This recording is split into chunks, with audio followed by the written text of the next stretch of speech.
I don't understand. Do you know this thing has been on mute?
All right, guys, so I'm going back on air. Don't go back. So don't go back. Let's enjoy the ride while I drive and you're the co-pilot.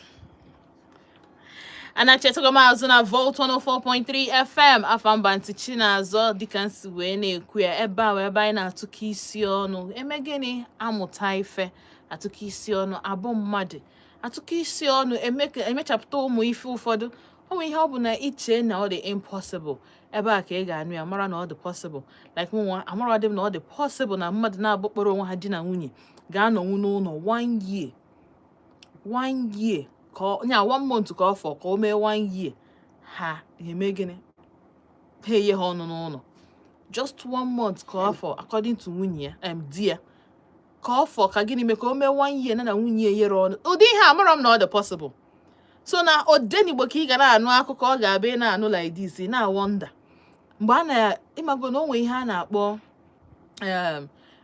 the institution of marriage mgbe anyị galụ school institution of marriage ọ ihe ka a gwara anyị biko nụ ndị nke bụ na unu ejego institution of marriage ọ ife ekwu as na normal thing di na nwunye nọ n'ụlọ amaghị ya ọnụ for a very long time in fact ana m ekwu nke the next day sef adị m like dị nke na-efochi na gị setụlụ ọya ozugbo maka na ofochi ka the devil ekwensu ga-esi wee bata na-akụnye gị mkpụrụ dị iche iche for the fact na imeri ya chi efo ịyasị so na m emenwu ya ka ntinye ya na ụbọchị nke abụọ before mara ya nke ịtọ otu ya before mara ya distance everything ịma na-emezi and ụmụ nwaanyị a o nwere nke kpọkwa yesterday si na nwunye ekweghị inye okwere inye ochekwanụ na ọnọmatị maybe na nwaanyị na-aga through emotional stress ma some work stress amara m na physical stress no ife emezi bụ gịnị ọ chọpụtazie na nke nwaanyị narị agba n'ilo mana ihe ji like kwa anya bụ nwaanyị bụkwa na ọ na-agbakwa na ya bụ ilo dị ekwekwe enyenwu di ya ife maka imagine ị na-agba n'ilo na-eme ife ọzọ wit nwoke ọzọ ịbata na be di gị ị na-emekwa wit di gị ọ bụrụ na ọ justify anything mana amara m otu ha si wee nụ amara m ka fa si wee meet amara m na arranged marriage because normally ọ bụ na marriage efunanya dị na ya ọ bụ na marriage imago enwere accordance ya bụ akpakọrọ ya bụ nkata nnọọ ọfụma wee larụ n'ute ọ bụ na ụdị marriage ahụ ọma ndị otu a na ị na-asọgodu di gị abụrụ na ị ga-ewere arụ gị nye nwoke ọzọ nọ n'ilo ọ dịrị o kwesịrọ so n'ụbọchị nke taa because na me pick a lot of calls epic him call take a very long time because na ndị a bụ ndị dị directly affected so enye m ha the opportunity ikwupụta n'obi ha ka ọ na-adị painful especially ọ bụ na ị nwere onye ị ga-akọsa nwuru so ị nweta the opportunity call ya mmadụ I let you be ịghọtago na ọ dịkwa very important na ọ na-asị na problem shared is problem half solved ihe ji wekwu ya half bụ na at least na oge relieve na tatụgị mago that na somehow ipo go out quarter or half of ife na-enye gị nsogbu then the remaining bụzi gịnị profess a problem solution rather to the problem achọbazie nnọọ ife a ga-eji wee mee gịnị wee solve onye bụ nsogbu which is ife anyị bịara n'ụbọchị nke taa anyị anụgoni ya ọ bụ na isonye anyị yesterday ịma ife nnekwu ọ bụ na taa bụ izi na-esonye anyị na ịnụrụ maka ya yesterday just tọọ na ị ga-aghọta ebe anyị si abịa cheta na ị nọ na Volt 104.3 FM afọ mba ntị Chinazọ Odenigbo ka anyị nọkwa na ya o cheta na ebe a ebe anyị na-ekwu maka omenala na ọdịnala otu o si wee dị n'ala Igbo and I'm telling you ihe a niile abụrụ ife dị n'ọdịnala ndị Igbo ọ bụrụ culture anyị ọ bụrụ dị culture nke o ji abụ tradition nwoke nwere right nakwa ege ntị o whether nọ Christian or na ọ bụrụ Christian nwoke nwekwa right ịnụ nwaanyị more than one o nwekwa right so nwoke ọbụla bịakwa sị na ọ dị faithful to you decide ya to go on this journey with you alone without a competition appreciate kwe nya bụ onye because normally ọ bụ na mbụ nwoke ị na-emesa m omume dị wicked njecha onye dị wicked gịnị ya nọ bịa na family ezinụlọ ebe ọ bụ na ifili na ị ga-awa m isi adọnweghị ihe nọ na social media si that na nwoke nụrụ nwaanyị na-abụbụkwa problem ka o weta mana ịnụ ihe dị ka ịtọ ma ịnọ ọ balance ya especially na ịnụ ọfọ ịnụ for the first and second wife ga na-etiwu onwe ha, third and fourth wife a na-etu gị nwa nọrọzi a n'etiti bụrụ middle man. Mana ekpere bụ gịnị? Ife niile anyị chọrọ ka anyị nweta, ọ bụ na ị chọọ sọsọ ka bụrụ gị na di gị bi, nweta onye gị na ya nwee the same goal. I keep saying this thing. Before ị nụọ nwaanyị, tukwulu na na-akpa nkata, dị sure na gị na ya na-afụ ofu ihe. Vision dị very very important. The sure na gị na ya na take seriously ife niile ọ na-ekwupụta n'ọnụ ya. Ụmụ nwaanyị talk a lot. Whether I na pretend or not, I na-ekwu a lot. And you need to spend more time. J events, gini akoba ako, take seriously if ọ bụ na ọ na-ekwupụta n'ọnụ. You need to tukwa na si ya enne nka mba. On a normal note, on a playground. O ya ekwupụta ka obi adị. Asị na ọ na-egwuregwu ka eji agwa mmadụ eziokwu. Oh yeah, a lot of mistake ụmụ nwoke na-eme. Unu adị settle down. Ụfụkwa na ala alụ nwaanyị, especially ndị a weche nnukwu ike. Unu adị confused, onwezi ihe ụmụ a na-akọ. So ga-atọkwa except na ọ na-enwe ha long-term plans for your family, for ezinụlọ gị, gị nwa bụ nwoke. Na ya nọ in the next 3 years or in the next 5 years, unu na divorce or ị chọrọ onwe gị nwaanyị ọzọ. Ekwukwa ya ma another thing, na ọ na-abụ sometimes nwoke chụọ nwaanyị too much, ụmụ nwoke na-take care upon themselves, ịnụ nwaanyị a ntakwu ya afụfụ. The third one bụ na nwoke denies or decide ya na ọ chọọ peace, iwere nwoke na-eme ife sọ gị. Unu emezikwa n'otu ahụ. Ọ dịkwa too much kịta. Onwere mbọsị ọ na mmepekwa na phone line ka akụkọ nwoke na nwaanyị. Otu a ka m ga-esi nuketa ihe ụmụ nwaanyị na-eme nwoke, ihe ụmụ nwaanyị na-eme. Ọ dịkwa na nwoke, mana nke ụmụ nwaanyị dị njọ. Nke ka njọ bụ na ụmụ nwaanyị kwesịrị ị na-akpa udo. Ebe kwesịrị ị na-anụ ọgụ bụ n'ilo. Onye chọrọ ịnụsa di gị ọgụ ma ọ nụsa family gị ọgụ, ejapụta madness dị na family gị iche wee bịa nke ọ bụrụ dị gị ka ị kwesịrị ị na-anụsa ọgụ, o nwee ka ọ dị. Emechasị na nwaanyị nwoke na-eti nwaanyị ihe. Nwaanyị nwoke tie, yes, nwa support ọkwa m ya. Mana haba. Gị nwa na onwe gị dowekwa na onwe gị otu a esi wee dowe gị nsọ. Otu a ga-esi wee dị sacred. Nwoke chọọ itigodi gị ihe sef, ọ ka ma ọ daa maka na ọ mụ na onye nka. Ọ na-ezuzukwa, mana nzuzu ya nwere ebe obi. O nwere nwoke ọ ya bụ onye nke a na-ezuzu ada onwe ha limit. Inwe ha boundary. Ị na-aga as you go. Ọ bụrụ ọnụ dị gị ka ị ya na-anụsa n'ọgụ. Ọ ndị ilonu. Ndị chọrọ itisa ezinụlọ gị, ka ị ga-esi eji aka gị na-ayasakwa ihe. Ihe kwesịrị na-akpazi ọ ihe ikpazigolu. Ị na-emezi idol. A lot of people na-eme idol nke na relationships and marriages. Adọ ya na-emebisi ife. Ị ga-afụ nwoke love oge n'ọfụ gị n'anya, adọ gị, respect gị, iwerezie that is an avenue i disrespect zi nke nwoke. Ọ dịrọ mma.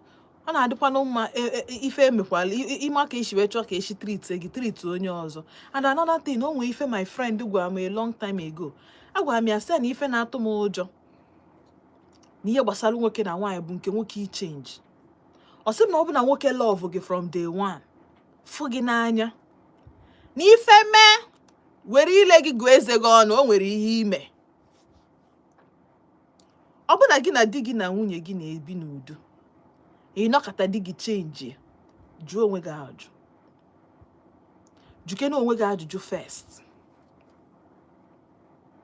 Chekie, jụọ ya ajụjụ si kedu ife ime. I'm telling you, ị ga-afụ na somehow. And I hope na mgbe ị ga-eji ejubanya bụ ajụjụ check be na ọma ndị goru gị late. Maka na ọ dị afịa arụ. But m emepe phone line, enwere much question to ask ụma na ife anyị na-ajụ yesterday. And nụrụ ihe ndị callers anyị kwu gbasara onye nke na nwunye ebi n'ụlọ. Ama m ọsọ na ọ ya kpọ malaika. I just wish and pray no o nwere ike na o nwetenwu malaika yesterday. Ka at least nsogbu anụnwa amụwa ana m emetụta ya ka o si wee dị n'ala Igbo. Na ife nwaanyị kwesịrị ime, o ife nwoke kwesịrị ime. Situation like this, ebe ọ bụ na nwoke ka a na-emegbu, kedu ife nwoke ahụ kwesịrị ime, ka ife nwoke ahụ kwesịrị ime. Onye nke ọzọ bụ onye nke nwunye ya kpọrọ onwe ya only child onwe. Onye deny ihe o ji wee bụrụ nwoke ji bụrụ di gị, ihe o ji maka ya wee kwụ ụgwọ isi gị. Or one of the reasons why o ji wee kwụ ụgwọ isi gị, i deny ya anya. At the end of the day, asagide gị isi, move gide funny. Wee je kpeselu ndị women development. I we biazie na lu digi nwa ya gi wana onwe gi nakwuo opportunity to see the girl or the and the nwoke is not just the kind of parents. And sometimes I need to applaud parents in my hand and all those parents na mood na-achị and ọ bụ na this man na-ege m ntị ọ na ịbụ onye ọzọ na-ege m ntị ọ bụ na ụdị ihe a metụtara gị biko echi niile God forbid parents gị anọzi eji na maka na ha anọzi zuzu ezu ịmara ụzọ ahụ ha si gị take. I'm telling you nwa atonite ọ ga-achọ gị ụwa kịta adị ezozi nwa ezo nwa ahụ tonite ọ ga-achọ gị. So sometimes I'm not going to mad una fight na. In fact, find a way ka ị ga-esi na afụ the child. At least ka nwatakịrị ka malụgodi iru gị ọ bụ na gịnị anọ na the same state. Gịnị anọrọ na the same state hapụ okwu ọ ga-achọ gị bịa. Ịbụ nne ịbụ nna onye ọbụla a na-alụ nwa ya n'ike. Nwa gị ga-achọ gị bịa. Because at some point they will need you. And achọrọ m ka ị utilize ya that time. Ọ ga-achọta gị eje na-eje mewe ka ije n'ụgbọ ọgụ ma ka ije kpawa nkata too much ma mewe ya. Time dị too short. This life dị too short. So when opportunity nwetara to spend with that child, eje na-eje gbakashiba just spend the time. Have fun. Pụọ na nkata dị productive. Join as a families, visit places. Gaa no shopping. Spend the night. Nenenu movie. Show something in common with your child. All the important. Just a day or 2 days can be very memorable with that child. So God forbid yet megi. Or the child wake up with a bruise at me again. Sembao, mommy, when I get know how many years can you not yellow daddy? Before Maria, and I know it's daddy, and I know it's mommy, and I know before Maria. All the way property, all the way property. So spend your 1 month like you go spend. Kayana cousin. Then he make you kwenu sure na ka nwunye gị ma ka nwaanyị gị hafọ gị n'ime gịnị n'ịnọtakwa nwoke ma nwaanyị dị mma ka ọ ga-abịa echi na nwa gị na-chieta azụ ka mmadụ hafọ inwe something evil or bad ọ ga-eji ekọgharịa the child uche tọọ n'anya naanị a sị na mmadụ na mmadụ nwoke na nwaanyị kpakọtala ọnụ kwete na fa ga-anụ onwe fa love si onwe fa ike nnọọ fụ onwe in fact without di m ma without nwunye ma nwere ife nna akọ nwere ife nna anụ na a na-eso dị okwu ọfọzie mgbe ọ bụ two different persons na-enwere ọdị ife jikọ ha na abụda ha just bịakọta ọnụ ka ha nụọ di na nwunye ọ na-adị very hard. So ọ na-adị very important na ịchọla ịnụ nwaanyị ịchọ ịnụ di wọchị ọnụ mmiri onye ahụ cheke ebu n'obi onye ahụ malụke n'ọma si ya na nebo gị na-abịa anaghị nni o nwere lot of things ị ga-eji test onye mara ụdị obi onwe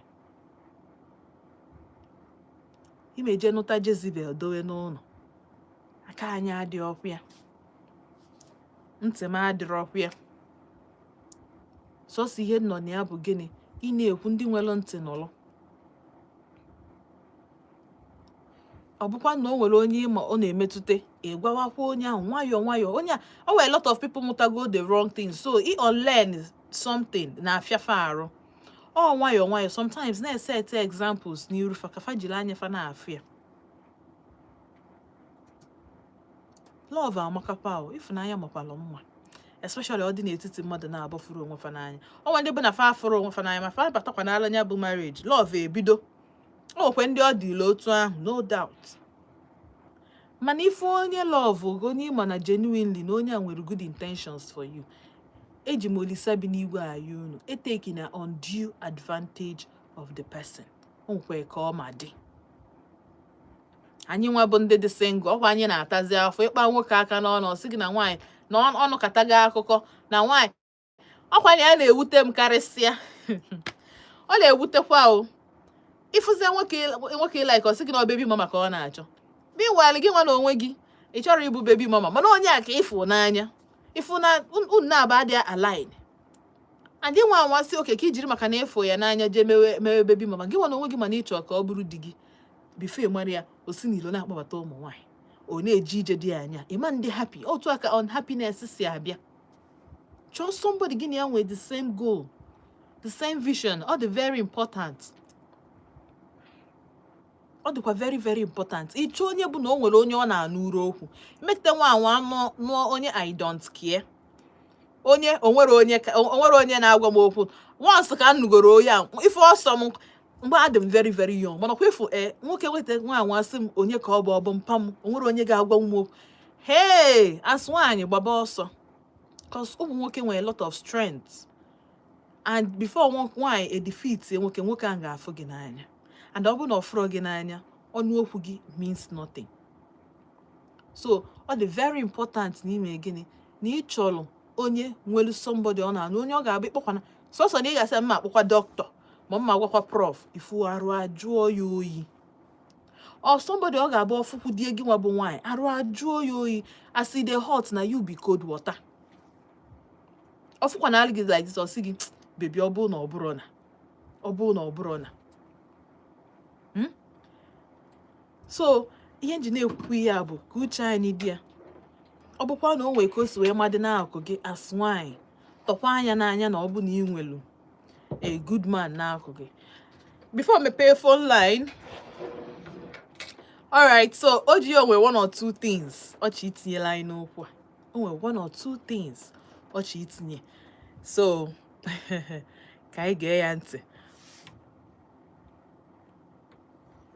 o ji nnọọ ekele m ndị ọma nọ n'Enugu taa ọmalịcha ndị Odenigbo ma our very lovely aunty Chinazọ anyị anụọla ihe ikwu bụ eziokwu ịma ụfọdụ aghọtara na rukwo nso na Mike owe sometimes ije nwoke je o je tụkasị ya with nwaanyị ọfụ n'anya bụ past experiences nwoke na-afụka n'ụwa ya ije nwoke eteka ịghọta and owe ụmụ nwaanyị dị iche iche ha na-emecha encounter n'ụwa otu ọ si dị nwoke chọgide love ụmụ owe nwoke na-eru ọ chọọ love ịghọta fụ na the love na ọ na-eweli ya isi ịghọta sometimes it's not like the man ada achọzikwa the love ọ na ọ chọgo the love in the wrong hands Jezebel niile nọ n'ụwa abịakwute ya nso ma Sodom na Gomora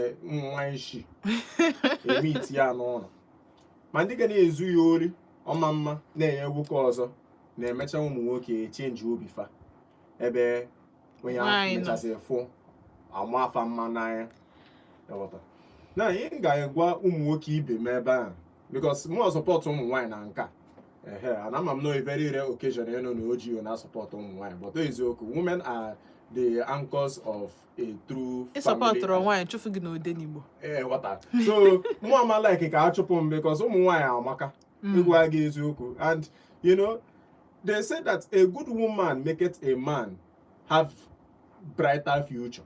Amam otu ndị oyibo shi swear ya but I weta m nke from the books of Solomon as he who finds a wife finds a good thing. Ị ka m gaa school na you go shi gị na school aka gị agụ akwụkwọ nsọ nwere gbasara school na nke so ihe na-aghọta bụ na ụmụ nwoke ibe m ama m sometimes ọ na-adị nnọọ ka ụmụ Jezebel na ụmụ ekwensu jụrụ n'ilo but na-agwa gị eziokwu ịfụ ana a woman for gị n'anya gaa on your knees kpeelu Chukwu ekpele ejina your own knowledge and understanding so that woman maka ijili your own understanding so that woman ị ga-enwe nnukwu nsogbu. I know sometimes ị ga-meet kwa the woman ọ dịkwa friendly you were as na ọfọ gị n'anya ọfọ gị n'anya n'eziokwu. Any woman that is too friendly with you but doesn't want to take it to the next step afọ gị n'anya that woman is using you to catch cruise till the person ọfọ n'anya abịakwute ya nso. O nwere ụmụ nwaanyị sometimes na-eji ụmụ nwoke pass time. Ụmụ nwoke nwekwara ụmụ nwaanyị ha ji pass time. But in this case ka ekwugodi maka nke ụmụ nwoke ịghọta maka nke ụmụ nwoke ka jụ n'anya than nke ụmụ nwaanyị. Nke ụmụ nwaanyị unu wee ike ipik tufuo but to us unu nwa feeling na n'ọsọsọ n'ụwa bụ a biological clock but the truth is it's not always so. You know, a real man that understands what it means to build something sustainable does not have the time to be spending all hours. Otochago na okorobịa. Bam. Maka na ịma na ị nọ na-ekwu maka nwoke meet Jezebel na mgbe nje meet Jezebel bụ mgbe unu na-eto okorobịa unu efeel na enwe need to keep one woman. At that point there is really no need because then for a man to build through experience Okay, need a taste to fair, I didn't make one not the mama. I didn't make one not the mama can gas in my hair or quick on or like. I didn't make one not the my kubo. You need experience because a woman depends on your leadership. You know, the same way you depend on a woman on her wisdom. It is right. It works two ways. Now, if I know we are about grooming. You know the reason why you just now okay groom. You want to go do wine? Yes. You groom that woman to ihe chọrọ or bụrụ. But na gwa gị na oge ahụ adọọzị. Oge dị, ma ị chọọ. Emeji sị gị na oge ahụ adọrọ, eh? Ojiyo, oge dị. Parents these days are they ekuzizi their daughters the proper thing to learn. Ọ ya ka nji wee sị gị na gị bụ nke nwoke. If ọ bụ na stereotype. No. I na-achụ ụzọ ọ ga-eji. Ị dị wrong. Ị ma na ịdị be ready.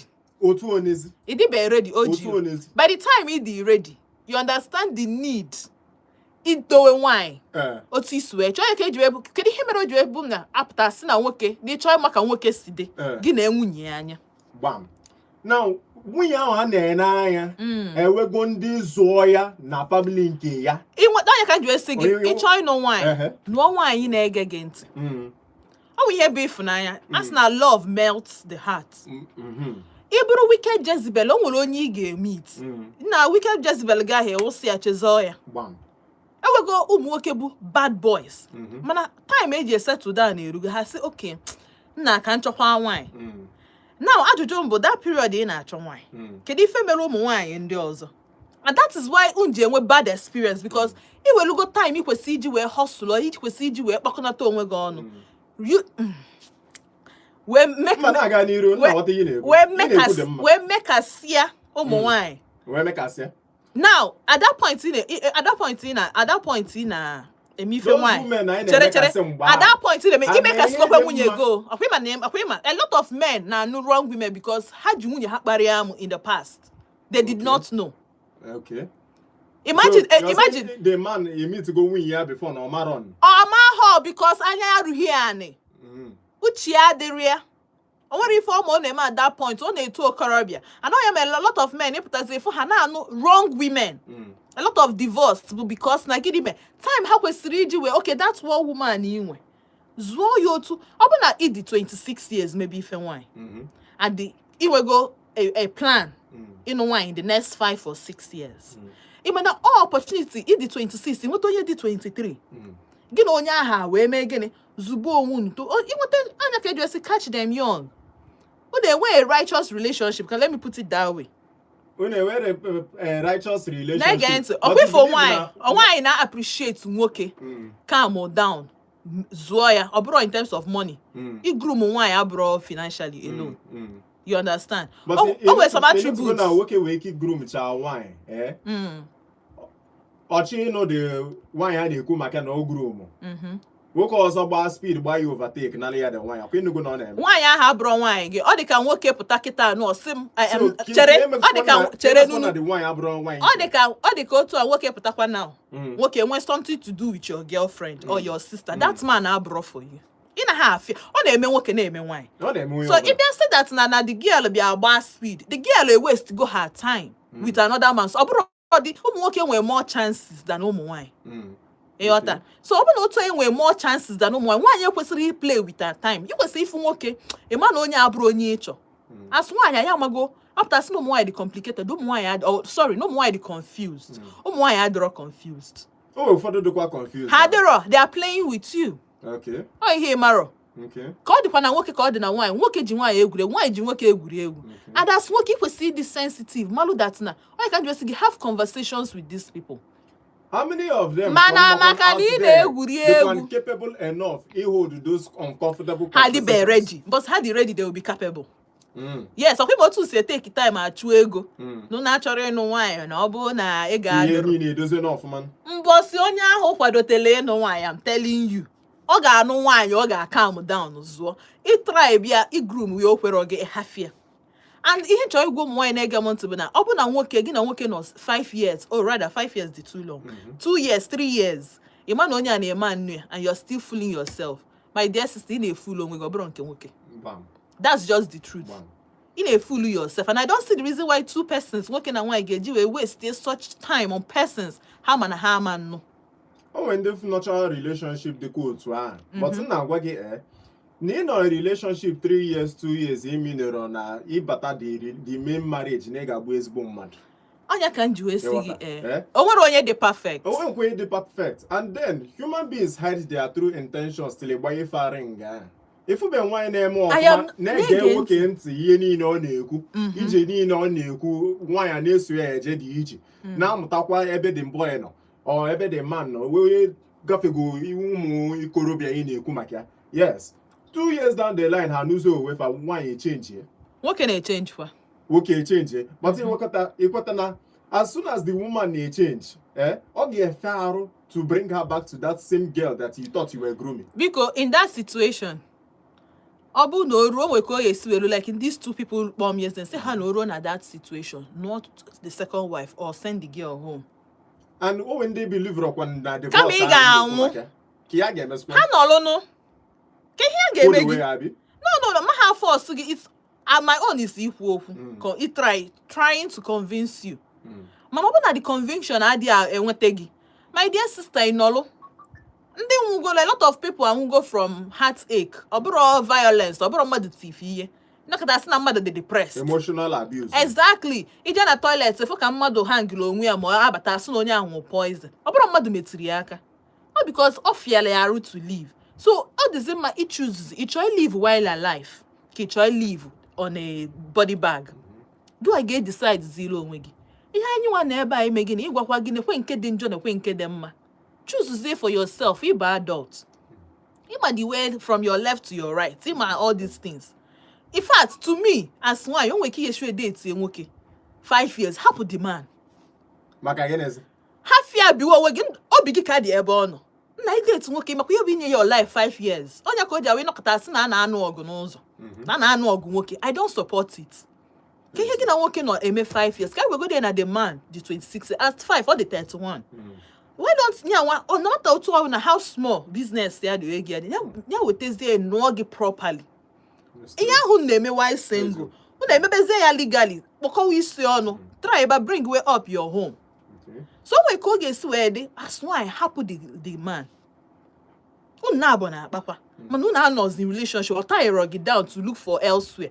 Oh nya waka this last nwoke na akwa this girl kan chọ nwoke na anu wine. Or the other way around. Akwa this girl kan chọ.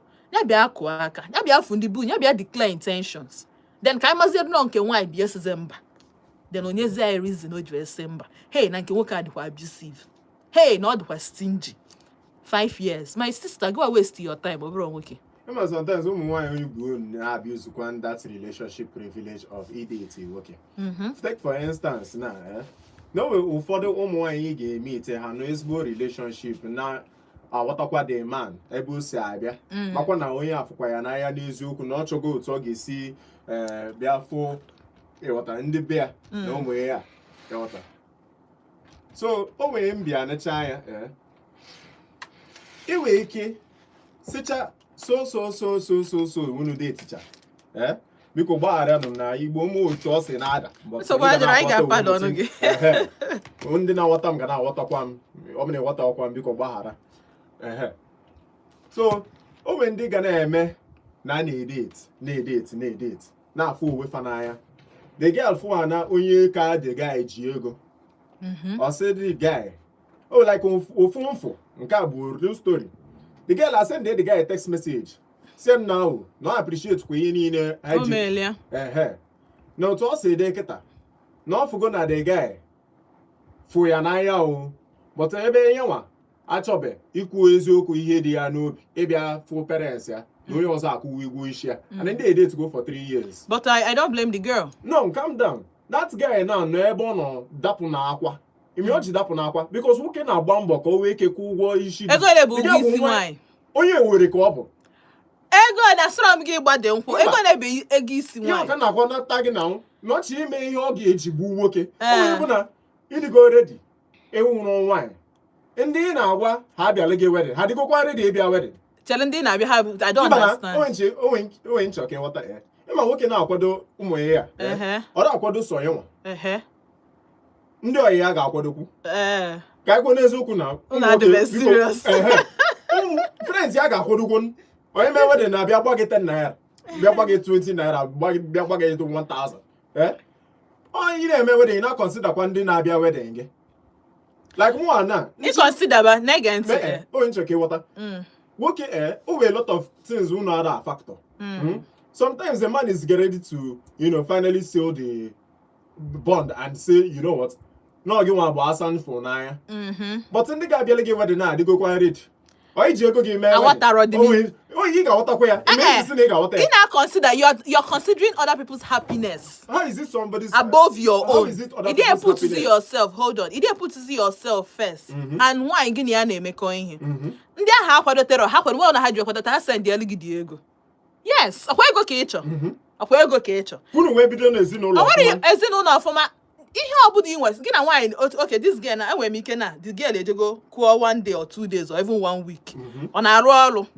Nke nwoke a na-arụ ọrụ. So ka ihe na-akọzi. Ka ihe na-akọzi ka nghọta. The only thing ha nwere ike ime is delay nwa. Ihe dịka 2 years ka aka chitukwa ehi ike.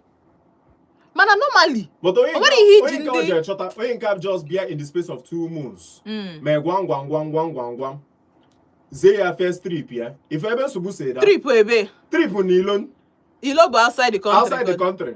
Why mother bata uchi change or chef na the guy na sacrifice ye ni. And then I this girl make go masters nishi oyenka for ya na ya o. Negent. Nedo ya. Negent like I said. Mami anampia be ife darungoro na befa. Manampa. Okwa this boy be nedo ya. Take care of the siblings. Negent so we encho ke water. Zie the first born. Negent. Zie the last born. Akwefi ya nini na agusise. All the kwa valid. All the very valid. Mana odiro valid. Court was happen kwa ni. Oworo ye putara ụwa ofu. All the abuna kwa bụ your sister. Oworo ye dika betrayal. Abuna your sister now. Ka edowele onye nwere ego. Na onye ekwedetere. Kedu onye ị ga-asị ya soro? As long as enough na fu obi anwure ebe onye anwa akwadobe. Exactly. Happiness. Bam. And that girl happiness ya dị n'ebe ego dị mbosi ego bụkwa ala ya afọ nya bụ happiness of na you deprive of this girl. Osimba ajukwa the girl ki ihe mekata ije fu onye ọzọ in the less than 2 months ha na ebe oje malụ wee sị na onye gị na ya nọ almost 2 years and na-eche ọzọ onye nedo mpa gị anya nedo mma gị anya mma gị agozie ya nwoke gụọ n'ego nakwa o ji ego ka mụ nụ danụ mma ya ga m ọzọ ka m zie sị ya oke nwa m n'oge nwa ga-anụ onye be m ọkwa gị nwa ga-anụ onye a na onye enedogo m anya ịtọ n'ize na-azụ mpa gị na ama gị na ọnọdụ anya jee n'onye ọzọ in less than 2 months na send nwoke long text message ịma ụmụ nwaanyị unu chi gbanwa nwoke obi unu na-atụ ya ịma ihe ị na-ekwu na ị na-ekwu maka na ọ bụrụ nwanne gị nwaanyị nọ in the situation ọ na-abụ ebulu ozu onye ọzọ exactly ọ dịka nkụ so you will not understand until you have the feel onye issue ma ebe ọ na-afịa ihe dị gị ume chere hapụ and decide ihe petro ịchọ patronize anyị Akwefo, this girl now. Akwefo, this girl now. Ihome, I do my in a way. But I would love to hear from the two parties. I try me Jesus and all nke nwoke. Where judge. Now, open that the money is the issue. Nke what the maka ego hafu nke nwoke. The man go call the man on anya ya call ya say na nekwo onye mu ni ya no ni okwu o tupu e bia. Mana due to ebe nsi, no man menwu ya afford. Oma menwe afford. You understand? So biko, na ego na this guy spend go me obogodo na onya ka mmenyi ya ka o wee nwee ike. Obogodo na onya ka mmenyi ya ka o wee nwee ike no fuzi ya nwaanyi ọzọ ya no obido a business. O ya kalụ m mma. Odele. Please, I need the laptop. All right. Maybe see abia na aga. So, the issue bụ na all these things now ana-ewe, o nwe ihe ị ga-ewe. As a young girl, a girl try touch half benya. If you are as a spinster, then he be a bedi a half. If you go hear this guy gauge in yegi, the only thing they believe. This guy had a funky no way when neon. So aburo makani. Also no man me. Also no aburo good apartment. Yeah, rented apartment. Ololono. Any dream no. No. Ololono. They believe in the vision and equip Makia vision 2020. Exactly. But at least on a bogodom. Oh, yeah, we had in issue the gear economy. nke ọ na-eme bụ ịchọrọ izi inedo mmadụ isi na ebe the girl si no ya bụ ife stop ya from ịga which is not a valid excuse for it's me. not a valid excuse. Yes, ọ bụrụ. Okay. Abịa na ezinụlọ eweta list ọ bụ ihe nwoke ga-asị na o ya emenwu nke nwaanyị eme itie MPS ya nekwa ihe ndị m ga-emenwu nne ịnụnụbe na a na-akpọ nwa nwaanyị agba ọsọ by the time ọ kụrụ nwa n'ụlọ 2 times or 3 times ndị be nke nwaanyị ga-asị ya nna biko ịmazie ihe inwe weta ọ ihe ihere ka ọ dị to the family because family nwere influence on the list a na-eweta n'ezinụlọ but ọ ha nwa bụ ife decide na ha achọghị reduce the list so ife na ngwa gị nwaanyị dị very serious ịnụ this person kama ọ ga-ana be nwoke jebiri be nwoke na-amụ nwa without ikwu ihe n'isi ya narị ya nke oji a na-eme eme. These are the two things they have considered. So in this side of the coin now, in our support na this girl Meli Homa we happy ye ni ano almost 2 years and I got 3 years. I'm not maki yo my hemma bona marriage job bona less than 1 month. Marriage job bona e man or man last. Leave it on time. Okay, when my situation, when my friend January. That me and here. That girl was not happy. She was busy complaining. Okay. Before then, no kogo palom. Sim nekwa. Nsi anya happy this man. Osimo no for man no na joke a lot. No na akpapu ya ọchị. Nsi I happy this man. Onye adi enye gị ego. Hapụkwa this man. I mekete. Oge a ejiwe kwu ụgwọ isi ruo. That door na complain. Sim na mama na ihe niile a na-eme. Not so 500,000 naira ka this man wote na onye ha ego akwa. In fact na n'ime 500 ka o so eje gotekwa akwa. A ga-eji wee mee nke nwa. Still na nani ya sekwela okwu n'afia. In fact as this thing is going on, na this man ekwuba okwu for 1 week. Mana onye nani ya date go for 3 years. Mana ọ na abroad. Nna anyị ejekwe o na village esom ya wee je zaa compound zaa village niile. In less than 2 months ade anozi. When they are away for 3 years and exactly. Ade anozi. So sometimes it is the happiness first. It's not about if I name physically so with cash. cash. Okay, with time from where over 2 months. You don't know. All you can just get mal and like you know from 2 parties. You don't know what is going on. Take out of why Oh, we can bro taking out. Oh, we can bro the taking. What we call buria. Everybody derive happiness from different places. Oh, cool. Why anyway? Now why again to like I said? Oh, when work meet or some normal no why make a love. Okay. No, yeah, circumstantial. You give me a circumstantial marriage. No circumstance because not only a date go for 3 years. So no, it happened the girl when it goes to where they no dey me woman wine for a job. And now the girl chore anywhere. So what be the girl there about man and okay because no be okay circumstantial. Obro love. But no get me here okay ji we bru okay. No ma mgba ni lo ma mme nka mana nwunye ahụ na obro love. Maybe the love will come in the marriage but as for today no bro love. So a lot of people marry for different reasons. Very dicey. All the dice. So I can just say I never like you know from Ofonye. I didn't know from two. But I got draw examples from different persons. But the engineer on behalf of the OEA, I'm not going to again to Kitana say, hey, we engage Kwakumbiana. When I am a so you got come down now. But you know, Emma Bembido Okwa, ask him no more. Una Maka new Udru Mume sometimes. I don't know what be a man or boom mad. Work sometimes unu bukwa the reason. Okay, Jabaji. Yawata. Yengeku for working on nega montana. Idi and I read he settled down. It's not now ya. Na emege obi anwore no na emege nka no na emege totoreto no you know okwu obi gi niile eju na mba gani kpere gi ya Chukwu biko nna gboshim no onye nke abụghị nke m nna agwa gị from experience o ị ga-ana ihe ga-ana n'ikpere gị ya Chukwu na nekwa gboshim onye akụ na onye a na ọnya bụ ofu ihe mee ka true call ya pụta gbam ọ bụrụ ịbụ onye nwee discernment spirit ọmantada aka Chukwu igosi gị ụzọ na onye abụọkwa onye nke gị o and it's the same way na ọmantakwa aka Chukwu na igosi gị na onye abụkwa onye nke gị ka take for example onye mụ na ya nọ kịta o wee acts of kindness mmadụ ga-emele gị ịghọta ị ga-ene anya say hey na ọ bụkwa onye meme ụdịrị omume a na onye nke emegokwa ihe tọọ m ụtọ n'obi o nwere enwe ndị na-emekwa gị some similar act of kindness o amamịrị ịghọta but o nwere ihe mmadụ ga-eme ị ga-ama na mba onye nke a gịnị ya baa n'isi oche ezinụlọ na onye a ga-emete gị ọfụma. It's the same way it goes both ways. Why sometimes na-apụ from ihe akụzi ya. I do not agree that a man should groom a woman. Na-ekwu ya na-ekwushi ya ike. All right, can I pay phone line 0706 048 5853 0706 048 5853. My phone at 0915 570 8347. Bam. Hello.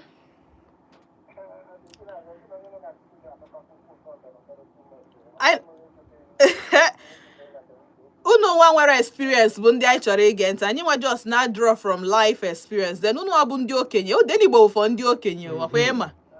For ndị nwere wisdom.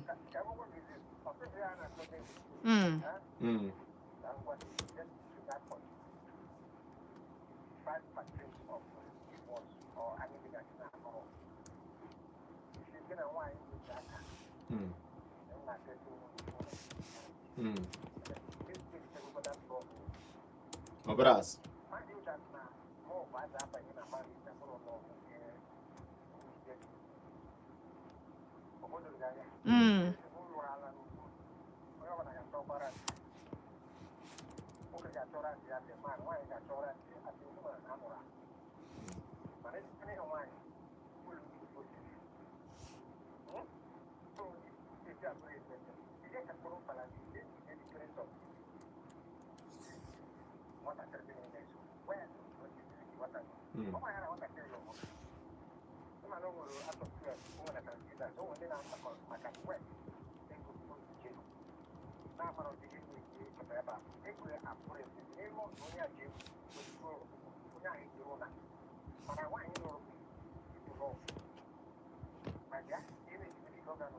Ise Okwu.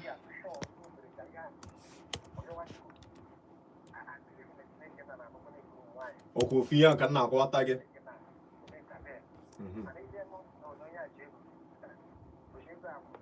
Nsogbu ada.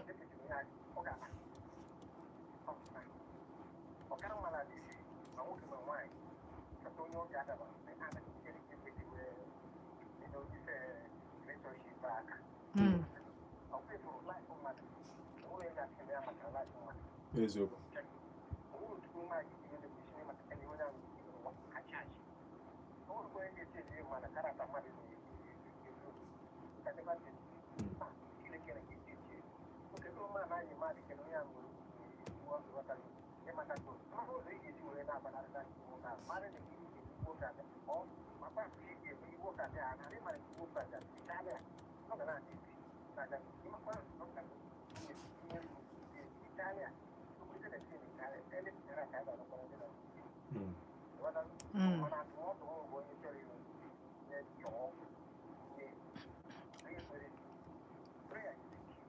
Exactly. Bam. Very so. Ụfọdụ adị ekpere ịyọ Chukwu. You rush out. Daalụ Sir Joseph. Daalụ.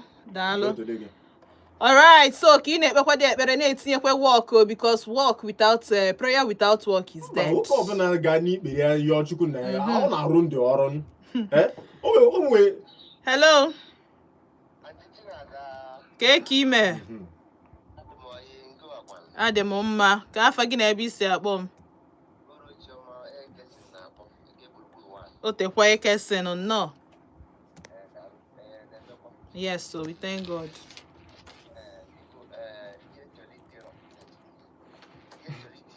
Make it one.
All right, Dalo so Kesin.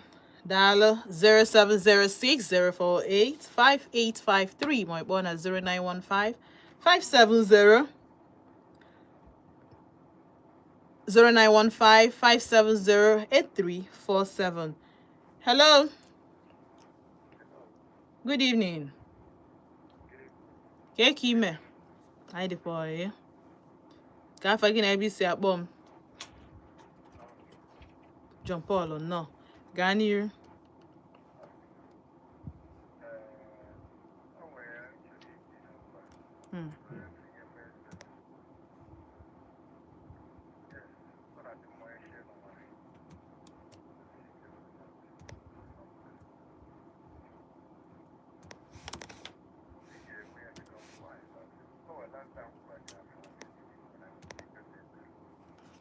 Nachije no wine. Yes.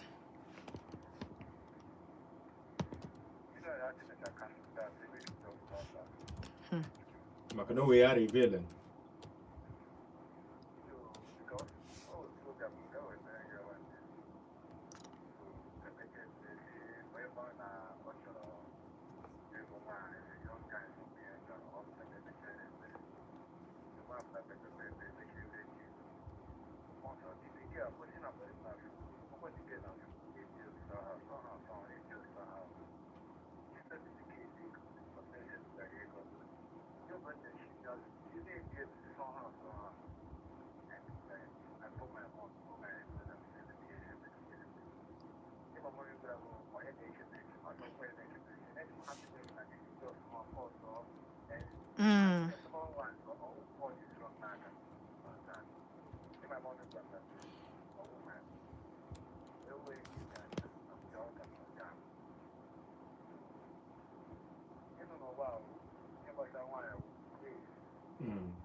No to hear them. One.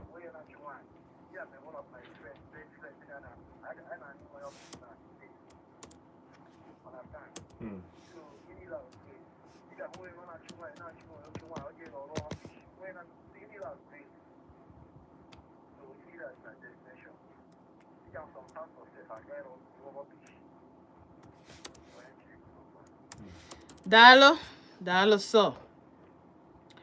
All right, 0706-048-5853. My phone at 0915-570-8347. Hello. Kime. Good evening, no. Can't forget ABC at home. Ugochukwu no.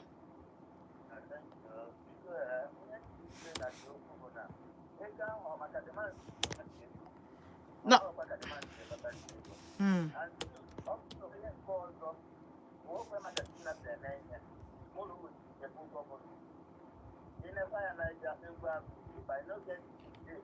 I go get tomorrow. Yes. If I don't get today, I will get that tomorrow. And I'll say that now, money is the root of all this. Where's your?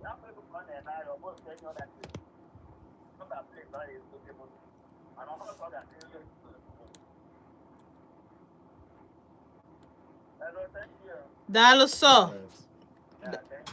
Dalo so. Of course, him and nwoke na Kenya respect to nwanyị ọbụla na ya bido from grassroots. Some nwoke, onwe some nwoke dị ungrateful. Mbe kuna no we some nwoke.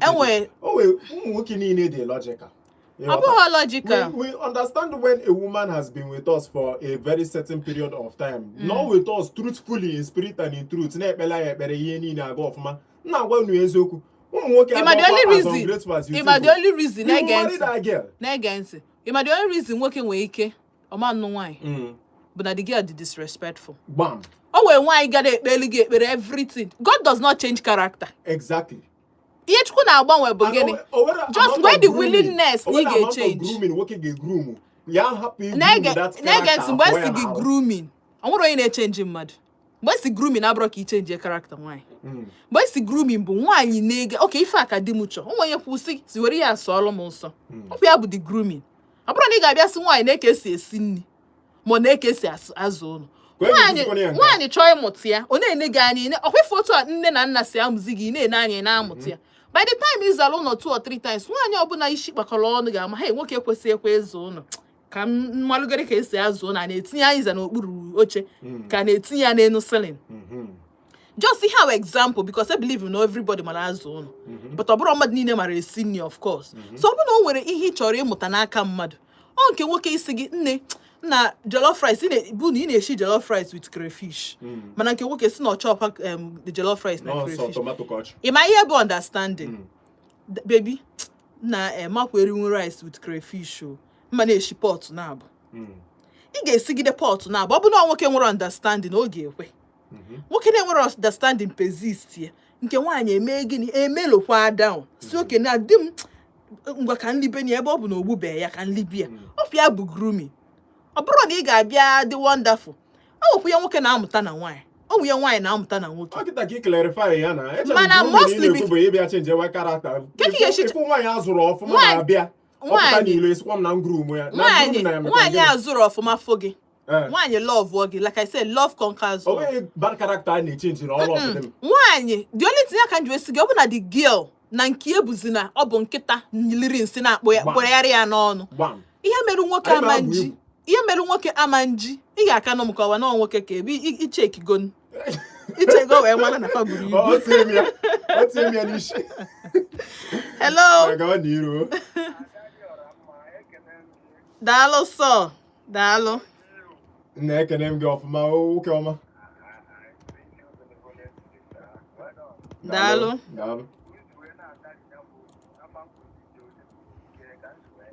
DJ Olimbo no. Ga n'iru. Daalụ.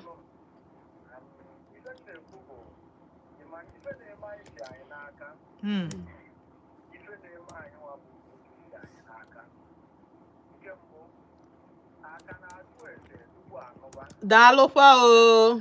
Anya bụ ife ọzọ.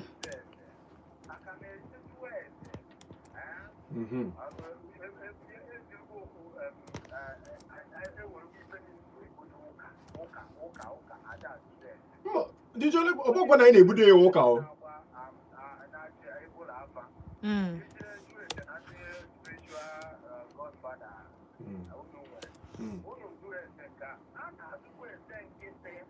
Okay.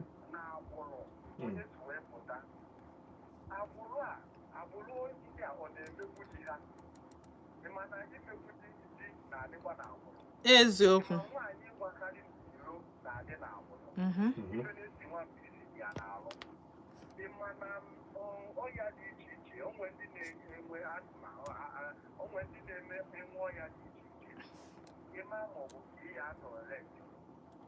Ụfọdụ ụlọ a na-abụ idebe nnọọ ka ahụba anyị dị naanị onye ya atọrọ ya ife ọ na-eme n'ụgbọie ọchago so ihe niile a bụ ihe kwesịrị adịghị kwesịrị ntụkwasị obi aka na-ajụ ese ọzọ dịka ebie onye gịnị a na-ede esi nọọ 5 years nke a na-ezigo na steeti wee pụọ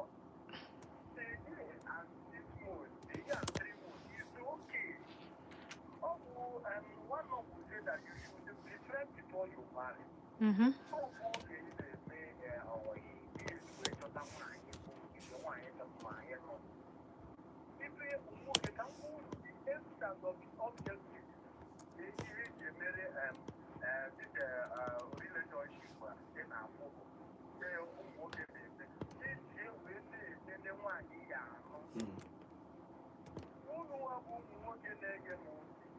ọ bụrụ na ịkpataba ego chọọ nwaanyị ya anụ kịta chukwu mmeri ya mara ịkpata ego nwaanyị niile ya alụ ọfụ gị Wow.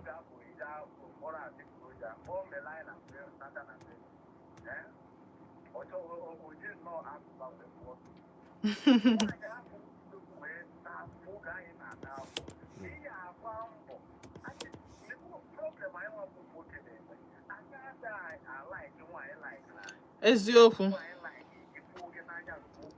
Hmm. Daalụ. Hmm. Chọrọ Ọkwa onye chọrọ nke welu bakasi na azụka.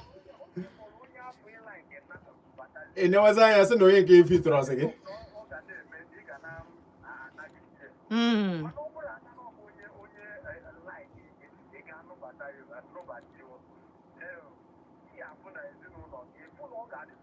Owuru ọkụ.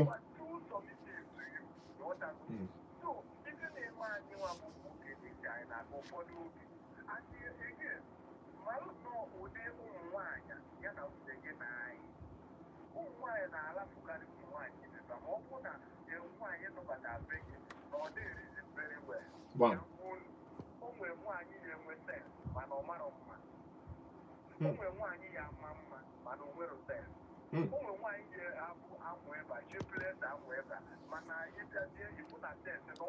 Not the too much, yes.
Daalụ sọ mana nwa enwe machakwa ọfịa. Daalụ sọ dị joli mgbe ikwugo ọfụma. The important thing o kwuru m nụrụ ebe a we dress and ilike onye like gị. Because another thing, even na o nwere nwoke kpọọ anyị yesterday. M sị na I wish na o mechara kpọọ m sị m na nwunye yikwa for 1 year. Ọ na fa matọrọ onwe ha 1 year tupu ịmago na ha anụba di na nwunye. The man dị too nice. Why gị na nwaanyị biri n'ụlọ 1 year odi eye gone because onwere ihe for na 1 month onye nọchago 11 months or 1 month before emere ya 1 year. 1 year nwaanyị a na-emegbu gị nọlụ ị chụrụ ya isiri ya na ịnụrụ nwaanyị ọzọ. Too much love ị nwere ebe nke nwoke that weakness ka a na-ekwu maka ya na ị ka mara ọda jụ Chukwu na for discernment spirit. Ha fukene discernment nwaanyị nọ gị n'iru si gị na ọ like na nwaanyị like gị. Ụfọdụ na-ekpecha ekpere Chukwu nyekwa ha sign eme ya ignore. Ị nwere idea. Ọ bụrụ by just ekpere. Discerning spirit ahụ bụ enyego gị sign. Itinye picture mmadụ na-abụ. Chukwu sị gị na ndị a na-abụ ọ bụrụ ọfa. Mana spirit gị kwechiri na ọ ga-abụrịrị ofu ke kọmansị wee bụ ha na-abụ. Chukwu ga-egosizi gị esi mba na ọgbakọ ya. Ịghọtago? Ijezi against it. But sometimes it's not even the prayer. Sometimes Chukwu ọ dị ka ihe Nigeria na-agabiga na Nigeria need your prayers. Anyị enweghị everything to make this country a better place. A lot of men Chukwu enyego ha everything ha chọrọ na nwaanyị but ọ bụrụ onye ahụ ka ha chọrọ. Onye love gị fụ gị n'anya fụ ezinụlọ gị n'anya ị na-ejekwa ajụ ese na-ajụkwa kedu ndị a ha baa na family mmadụ ha na-etisakwa the family ka the family a na-anọkọ ọnụ. Ọkwa another thing. Apart from onye nke ọ kpọkwa sị na onye na-alafu nwunye ya bụ parents ya. So nke abụrụzi nke friends. Abụrụzi nke friends sokwa mana at least nke case anyị nwe onye nke asị no nne na nna ya bụ ife na-alafu the girl. For years, Chike from 2017 till now. But how many years? 8 years. Okay, no, on a marriage now. Hello. Hello. Good evening. Keke ime. Ka afọ gị na ebe isi akpọ m. Ugo ikpachiel m azụ. Okay, gaa n'iru.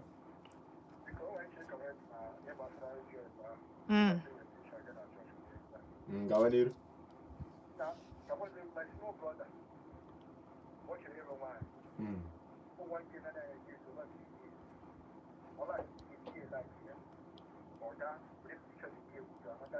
ya na chọọchị oge ebicha dịka ya na chọọchị asọ dịka ọ gaa na chọọchị ọzọ asụ ọwụrụ ya ọ gaa na chọọchị ọzọ asọ ya gaa na chọọchị ọzọ asọ ọwụrụ ya fụọ chọọchị ka ọ gara o were bata vileji ga-azụ omenala sistem onye ga-asụ ọwụrụ onye ga-asụ ọwụrụ ga-adị ka ọchị atụba ọgwa dike ka aka wee tụọ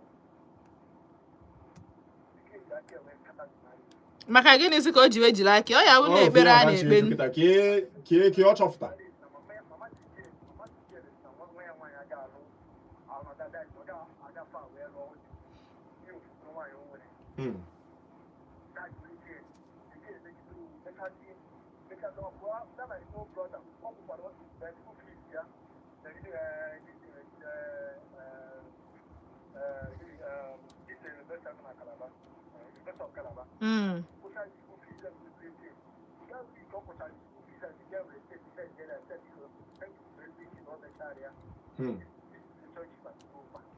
somebody chọọlụ m egbe chọọlụ m egbe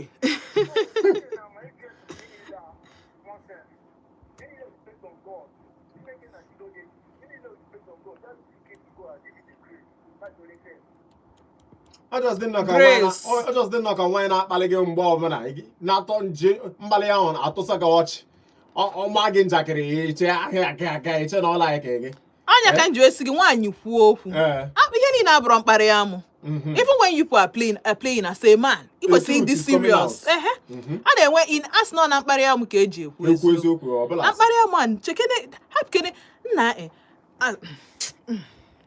hello ihe nke akwụkwọ ya ntịche na-azụ hello okay ime good evening ka afọ gị na ebe isi akpọ m ewo from Maryland no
spiritually now ka ha chee ịkụ iji moto kụgbuo gị n'ụzọ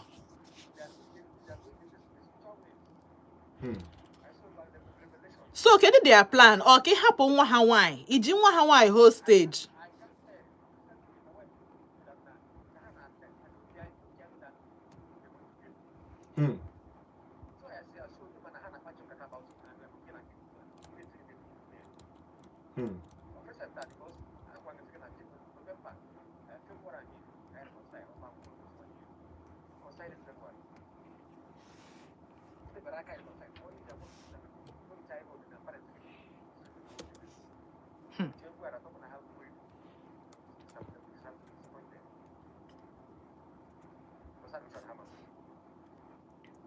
so achọrọ m ọnwa ajụ nchọ ịjụ in this situation na ka ihe decide ga-asa man ịchọ ime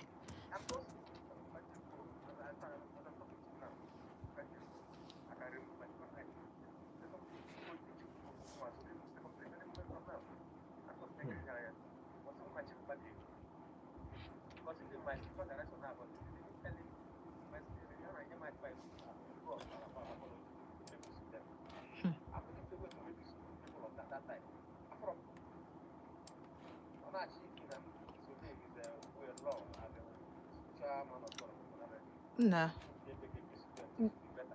The issue bụ ndị na-eme peace. The issue is the peace you are trying to make. Life doesn't work like that. So the peace you are trying to make, in the heart, chocolate make a peace with you. That's the point. O wee nche ịjụ mgbe ije ịjụ ese nwa fa nwaanyị si na iche ịnọfa ịnatakwa fa blessing he blessing kwa gị ka just mee ya ngwa ka e changes ya along the line.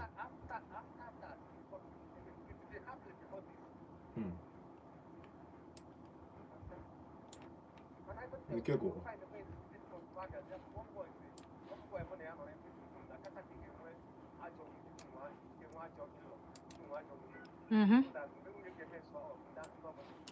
Brody, I stand in the gap. True.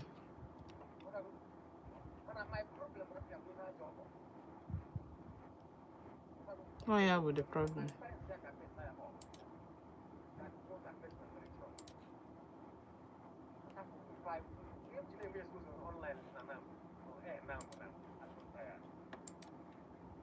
Chukwu ike gị o.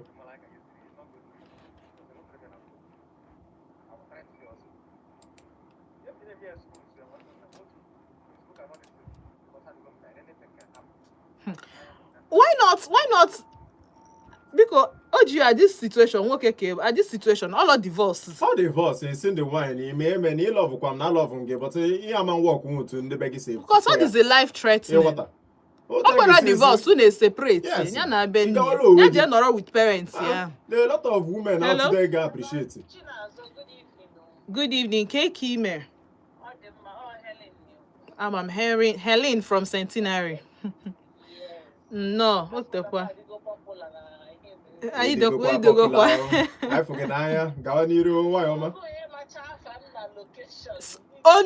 Onu ge anụwa sọsọ ya need Igbo onu ge enwe m ike ichezi afọ ya mana location ọ mara echezi ya onu gi dị striking.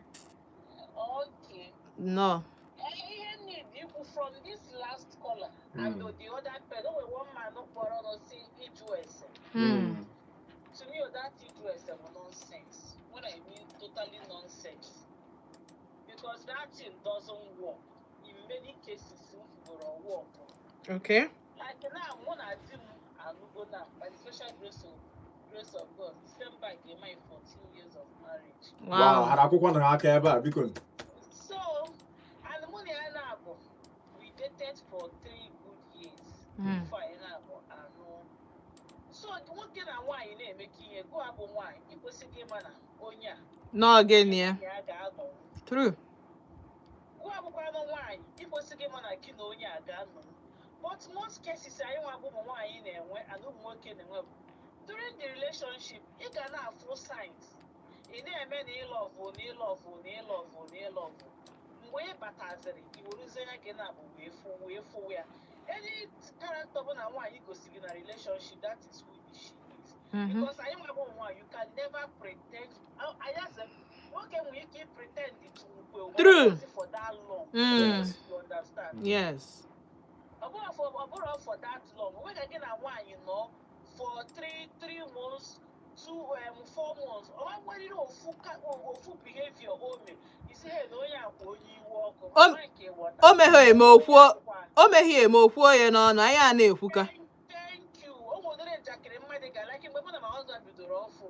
O nwere ihe na anyị kwuru ọsị mere Igbo ezigbote idiot. So mmadụ onye a bụkwa ezigbote onye njakịrị. Ifo magịta ya na-abụ ọnụrụ o nwere ya na-edekwa nsị ahụ na Igbo ezigbote idiot na gị shi n'iwu for we know his play, we talk, we yab ourselves. That's when it comes to Eman Jack. That is the if I will use it as play, because we are so free with each other, and during the relationship it was like that. So when we all got one get out, you know,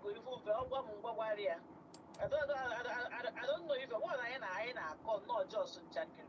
So you must have seen the sign during the relationship.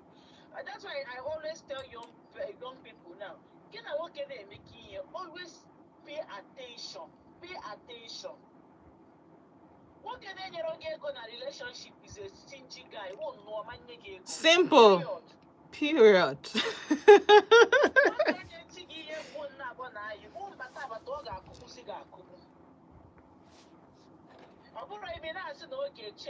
He will never change. your mom way change. Man can whatever nada. And secondly, this last person once in a munya and gaga. See, let me tell you about one thing in marriage.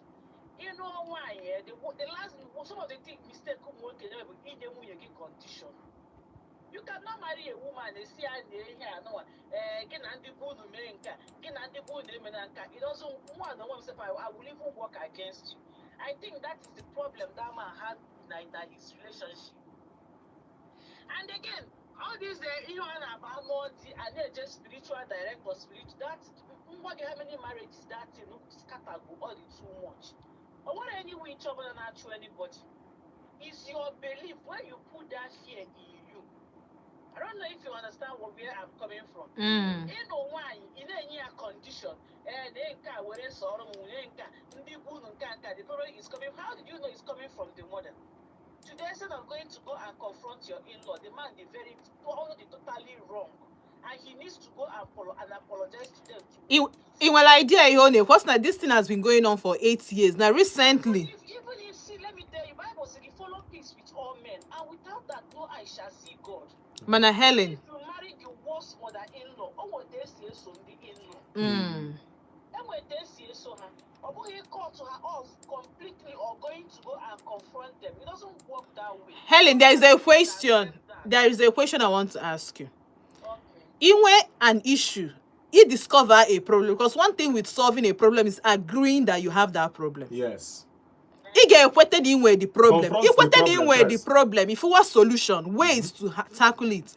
He went for the And that ways of tackling it is what? As it is sensitive to the matter. And say, if I go it this way, how can go get see where end there? If I go it that way, how will it end? I don't know if you're not in the one confrontational. So what they got meet here, I say, I tell you the secret of what you want them to tell you. You're actually accusing them of being a witch. I don't know if you understand. See, here was one side of the story. You can't get the man up, or you've not heard from the wife. Yeah. from the wife's family to know what transpired. Even onye chi dị ọ dị ka onye chi be das ka esi ekwu onye chi mark ya akwụkwọ ị ga-ama ịchasị onye ga-akwọ gị si gị mark o ị ga-enye nwoke 10 over 10. Eziokwu. I don't know if you understand. Yeah. So let me tell you if for a marriage issue or a very serious and a delicate issue, All the dicey. Or issue that you have to dance, you need the grace of God. I want everything nobody for I say this spiritual. But see, let me tell you, I have 5 girls. So when was my 4th child? Oh, one woman from say, one guy change. Okay, one day to get in about this. So madam, come on, could you one more say so? You're going to change here. So I want you to say, I told you I wanted to win about the issue. So if I was not sensitive enough, that was the way the woman I had no change. I mean, when one way change, you know, she's very intelligent. They said, "One, we have one. You can only want to change your cap. We will not much charge and I get." The more of the church herself. They said, "The one year my cigar wears and only one catch they change. But if you won't go change, so don't you want change? I don't know if you understand." Yes. Agbara okirikiri. Before you know it's family, TC. Mm. I don't know if you understand. Agbara. Let me tell you, if I am able to go that man, let him go and make peace with the in-law. And if you get peace with the in-law, you find a way to balance things. Man, asem kanjo. Asem kanjo. I know we are here. I just know from Nwoke. But I know Sozioni now. I am not being judgmental, but actually I'm kaiful that now there is a possibility that each other.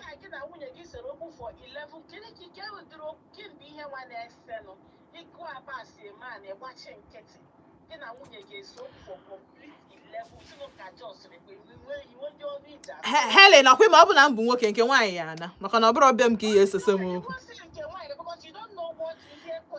What about him to go and get wine? Like why I say on I the man refuse to forgive. What would you do?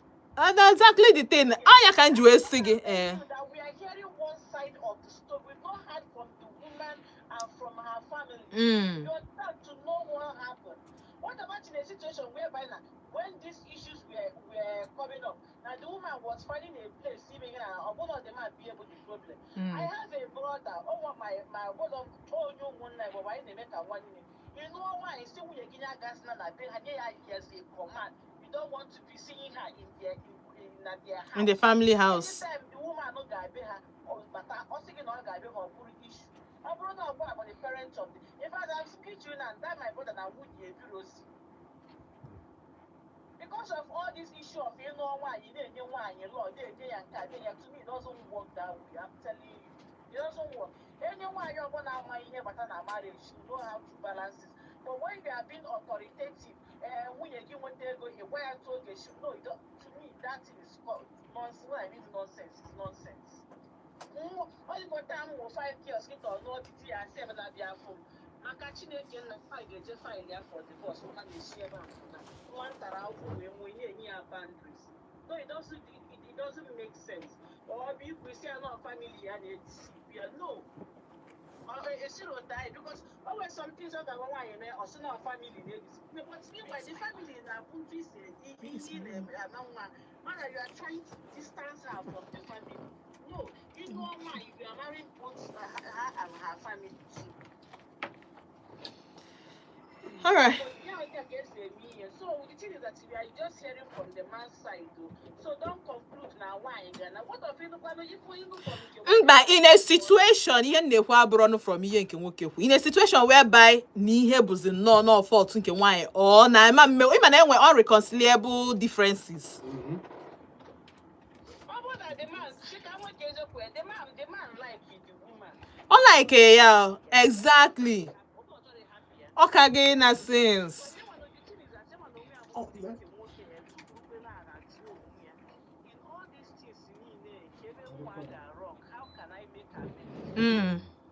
don't know if you understand.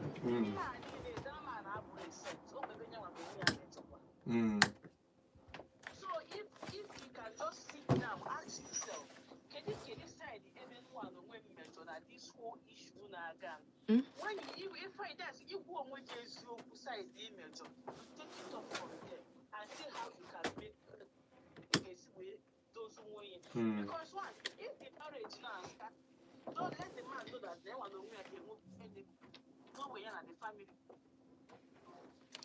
Well, okay. From here, Helen now quarter Okwu, it's not nice to hear from one side of the story, but can I get the last call of Vienna? But this should I am answer call because time had yours. Okay. Yes, like I said, I don't like you judge One from side all, of the but story, we are yes. just trying to analyze the From circumstance to opinions. me, nature, yes, for whatever reason, melun for years or for months.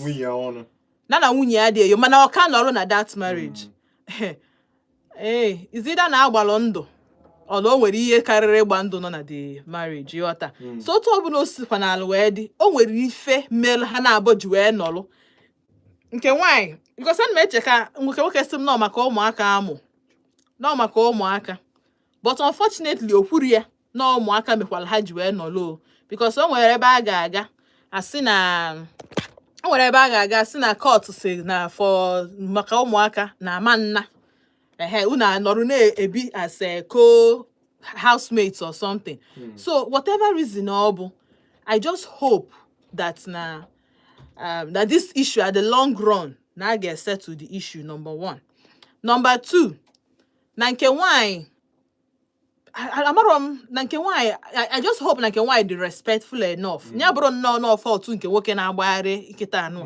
Ịghọta. Nya bụrụ no fault nke nwoke because o nwere ka ọ dị na nwaanyị anụrụ anụ n'ụlọ na-enye di ya tough time. O nwere ka ọ dị. No matter how nwaanyị ka bụ, no matter how wee bata na the marriage. So o nwere ka o si dị na nwaanyị anụbata n'ụlọ ebia ka iburu a companion mmadụ bụrụ helpmate. Ọ bụrụ gị nwa bụ the hell. Giwa bụ onye sendere nnọọ ka send the man to hell. O nwere ka ọ dị. Yes, a na-anụ nwaanyị, a na-anụkwa nwaanyị na-anụ ọgụ. Mana nwoke anụkwa na anụ ọgụ m biko. Treat em special. Ị ga-anụ ọgụ. Because all thing my wife gets it, then the mother-in-law hate him. Mama when is mba ọbụrụ ụdị nke aka anyị mba ihe mean bụ no I'm special but I need my mother-in-law ịbịa na interfere in my family. Ma ọ bụrụ na interference. Anya bụ ịnọ anụ gị that means nọrọ n'ụlọ ọ nwunye gị co-wife ka mana ihe mean love ga-adị. Ya na ọbịa. Love ga-adị in terms of otu ọbụla o supụrụ wee dị between ezinụlọ family si wee bịa na nke ya ịmago kpọbata na ndị otu ya but ife ọbụla anyị na-eme as nwanyị dị very respectful as ọgọ make sure na ị deceive anybody whether na nwa gị enwere mommy's boys enwere ụmụ nwoke ọ ga-aba anụ like this. Always some families who na-adịghị ededekwa anya ke maka family ahụ the mother-in-law na the son-in-law dịkwa na mma. Mba ya dị ekwu anyị na-ekwu nke a dị n'ọma ndị ọ bụrụ akụkọ dị mma ka anyị ji maka ya bịa taa anyị na-akọ akọ na-adịrọ m otu anyị esi wee kwazie ya bụ nwaanyị ukwu ya gbaji ka anyị esi wee kwa anya bụ ukwu ka o wee dị mma ịghọtago so ihe anyị na-ekwu n'ụbọchị nke taa bụ coming from ihe nke nwoke kwu which is not the end of the journey ya bụrụ nnọọ nke nwoke because I know from nke nwaanyị. I know from nke nwaanyị amasị. I will conclude the matter. I hope no ihe get reconciled but for me it's 8 years the too long for mother no untouched. 8 years abụọ 8 days. Ọ bụrụ 8 days. Ọ bụrụ 8 amaghị emenwu ya. Mma eji aka m na be nna m. Yes, onye ọ bụ mụ na ya kịta asị m ya na o nwere ka oge esi nna asị m ọsọ na mmegide nnọọ ndị ihe na-akwa m agwụ ndị village mkwa m wee jee gbaa n'ilo na ọnụ m. Mmadụ ekwuchi okwu ike just mbọsọ na nnakwa n'alụ malụ na m agbago na ihe ahụ vow ahụ si na m aya emezi mma ana maka ọ chọfụta ọma ndị mma ọ dị ụmụ ihe a because okwu ike ọ bụ no infidelity n'aka nke nwoke ọ n'aka nke nwaanyị it can be anything but for whatever reason melụ ndị anụ a na-eso okwu for this long and ha achọghị hapụ onwe ha according to nke nwoke no okwuchukwu ka ọ na-anụ but your life is at stake na ọ bụ n'eziokwu na the parents nke nwoke nke nwaanyị na-threaten your life anything gbasara threatening please leave is as good as na adịva ihe nna na nna ama njiti gị ihe bụ na ha ọ bụrụ ha nụ gị na ha ebiri ọnụ ụlọ o nwere nwaanyị na-eti nwoke ihe o nwego nwoke kpọsị na ọ gbara ọsọ na bịa ị na-akọ a na-eti na show ma a na-eti ụmụ nwoke ihe yes ụmụ nwoke love nwunye ha too much a na-eti so the issue bụ na ihe ị ga na-ekpere Chukwu ekpere bụ ka ọnwụnwa karịa gị ha ịbịalụ gị ebe a ka anyị ga-abịa na njedebe n'ụbọchị nke taa si kechi na-eburu ụbọchị ọzọ mụ na unu ga-anọ na Volt 104.3 FM oji obia nọ na ya lụ m n'ụbọchị nke taa ịmago na anyị drag kwa anya so nna si unu daalụ onye nwere ntị ya nụ a sị na ebe nwatakịrị nwere nne na nna a na-adị ọdụ ka nke nwere nne na nna na-amụta na show anya ebe anyị ka anyị na-eme sure na ịmụtara one or two things were ya take ya home ajụghị ese jụba na-ese ọ dị very important ị na-ekpe ekpere enye gị sign welukwa sign enye gị adịna ignorant of the signs you cannot be praying for one thing and be doing another thing idowekwala onwe gị nwayọ ịchọrọ onye dị mma dowe onwe gị nwayọ otu onye dị mma ga-esi chọta gị ịbụ fake ga-recognize fake iron sharpens iron iron adịghị eji ashapụ no lead ma ndị otu ya mba so ịchọghị maka ị ga-esi wee nwunye gị esi wee dị dowe onwe gị otu a nwaanyị fụ gị ka ị nọwe standard ị ga-eset the woman ọ bụ na ọma live up to that standard ọ na ndewonu ka emesịa.